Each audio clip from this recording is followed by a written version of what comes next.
बोलो नहीं। हेलो, अस्सलाम वालेकुम और गुड मॉर्निंग, आदाब। मैं हूँ आपकी रुबीना सिद्दीकी, आपके लखनऊ शहर से।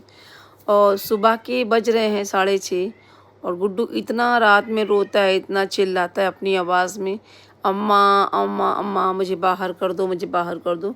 क्योंकि इनको भी बाहर जाना होता है। बहुत ये मन इनका ऊब गया है, काम देखते देखते दिन में बंधे रहते हैं, कमरे में बंद रहते हैं। क्योंकि सुबह 9 से 5 6 तो लेबर ही रहते हैं। आखिर इनको भी तो चाहिए समय। और ये देखिए बाहर का कितना खूबसूरत नज़ारा है, कितना खुलापन। मतलब मैं पहली बार ऐसे खुले मकान में रह रही हूँ शादी के बाद, क्योंकि हमेशा बंद मकानों में रखा गया। शादी के बाद बस्ती वाले मकान में भी मैं बंद मकान में रही, लखनऊ आई तो भी मैं बंद मकान में थी। इस बार मैं अपने 4th फ्लोर पे हूँ, जहाँ पे टीन शेड पड़ा था। थोड़ा मकान बना है आधे में और टीन शेड पड़ा था। उसके बाद उसको खुला के स्लेब डलवाना है कि बहुत गर्मी और तपिश होती है, किसी किराएदार रखिए तो वो रहने को तैयार नहीं होता है, क्योंकि और गर्मी हर इस साल भी बहुत शिद्दत की पड़ेगी।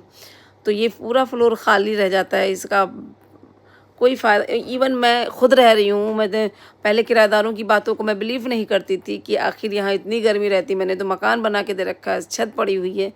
मतलब यहाँ कूलर एसी का कोई मतलब नहीं रह जाता है। मैंने जो फ़ील किया, एसी चलती ही नहीं, दीवारें इतनी गर्म रहती हैं, कोई कमरे में एसी नहीं चलती है। तो नई नई एसी मैंने लगवाई थी, तो मैं कंपनी में क्लेम करने लगी कि भैया आपकी एसी ख़राब है, आपकी एसी ख़राब है। वहाँ से सर्विस देने वाले लोग आए, उन्होंने बताया कि मैम टेम्परेचर इतना ज़्यादा है, आप चारों तरफ की दीवारें इतनी हीट कर रही हैं कि एसी आपकी कोल्ड नहीं करेंगी, और एसी में कोई ख़राबी नहीं है। अभी मौसम अच्छा होने दीजिए, बारिश वारिश होने दीजिए, यही एसी आपकी काम करने लगी। तब जाके लगा कि वो किराएदार कैसे इस पे रहते थे, कैसे मुझे वो किराया देते थे। रहने के बाद मुझे इस पे जो समस्या महसूस हुई, खुले छत में तो यहाँ बैठना इतना मुश्किल है, इतने मच्छर काटते हैं। कैसे वो किराएदार हमारे इस पे झूले पे बैठ के अपना शाम इंजॉय करते, और कहते थे कि मैम मच्छर बहुत है, मैम बहुत गर्मी है। मगर वही है ना, कहते हैं जब तक आप खुद नहीं रहेंगे आपको एहसास नहीं होगा। और एक कमी और इसमें है कि मैंने जो बाथरूम में मैंने इसमें मोटर का पानी नहीं दिया था, टंकी का दिया था, क्योंकि किराएदार अक्सर मिसयूज़ करते हैं, खुला छोड़ देते हैं, तो मोटर चलाइए पानी बहने लगता है। मतलब गर्मी के दिनों में इस फ्लोर पे नहाना तो बिल्कुल मुश्किल है। और लोग धूप से आएँ और सीधे अगर चाहें कि बाथरूम में चले जाएँ नहा लें ठंडे पानी से, वहाँ ऑप्शन ही नहीं है मोटर के पानी का। तो जब हम लोग शिफ्ट हुए तो हमने अपने लिए सारी सुविधा करवाई, और अपने दिल से बहुत सॉरी हूँ, बहुत क्षमा हूँ उन किराएदारों के लिए।